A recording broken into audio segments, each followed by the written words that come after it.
যুক্তরাষ্ট্রের সঙ্গে বাণিজ্য চুক্তিতে দেশের স্বার্থবিরোধী কোনো ধারা থাকলে তা পরিবর্তনের সুযোগ চুক্তির ভেতরেই রয়েছে বলে জানিয়েছেন বাণিজ্য মন্ত্রী খন্দকার আব্দুল মুক্তাদির। শুক্রবার দুপুরে সিলেট আন্তর্জাতিক বিমানবন্দর সংলগ্ন 22 টিলা ন্যাচারাল পার্কের উন্নয়ন কাজ পরিদর্শন শেষে কথা বলেন তিনি। আরও বলেন, জ্বালানির মূল্যবৃদ্ধির প্রভাব দেখিয়ে নিত্য প্রয়োজনীয় পণ্যের দাম অযৌক্তিকভাবে বাড়ানো গ্রহণযোগ্য নয়।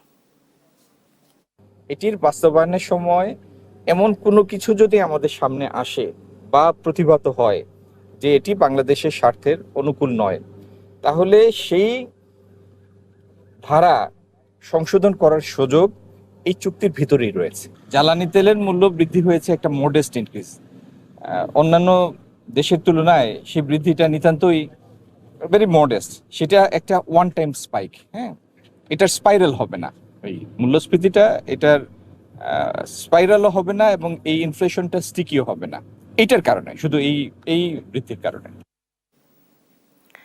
এখনো হাওড়া অঞ্চলের 7টি নদীর পানি বিপদ সীমার ওপর দিয়ে প্রবাহিত হচ্ছে। শুক্রবার পানি উন্নয়ন বোর্ডের বন্যা পূর্বাভাস ও সতর্কীকরণ কেন্দ্রের দেওয়া এই তথ্য জানানো হয়।